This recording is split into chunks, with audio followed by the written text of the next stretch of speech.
কর। এই বেয়াদব মেয়ে, ঘর পরিষ্কার করবি না বলে বালতির সব পানি ঢেলে দিয়েছিস। আজকে আমি এই জামাটা কেটে ফেলে মিনুকে শায়েস্তা করব। মা ও মা, তুমি কোথায়? তাড়াতাড়ি আসো। মা, মিনু হিংসা করে আমার জামা কেটে ফেলেছে।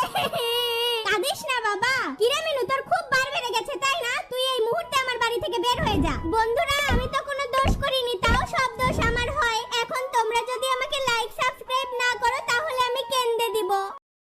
মা, আমি খেলতে গেলাম। ঠিক আছে, তাড়াতাড়ি আসিস বাবা। তাড়াতাড়ি যাই, বিল্লুরা মনে হয় ফুটবল খেলা শুরু করে দিয়েছে। মিনু, দে বলছি, দে চকলেটটা দিয়ে দে, নইলে তোর চুল ছিঁড়ে ফেলবো। কিরে, তোরা ওকে মারছিস কেন? দাঁড়া, আসছি। এ টমি দেখতে পেয়েছে, তাড়াতাড়ি পালা। কিরে মিনু, তোকে বিল্লুরা মারছিল কেন? আমার চকলেটটা বিল্লুকে দেইনি বলে আমাকে মারছিল। চল মিনু, তোকে বাড়িতে পৌঁছে দেই। আপেলগুলো আজকে বাজারে বিক্রি করতে নিয়ে যাব।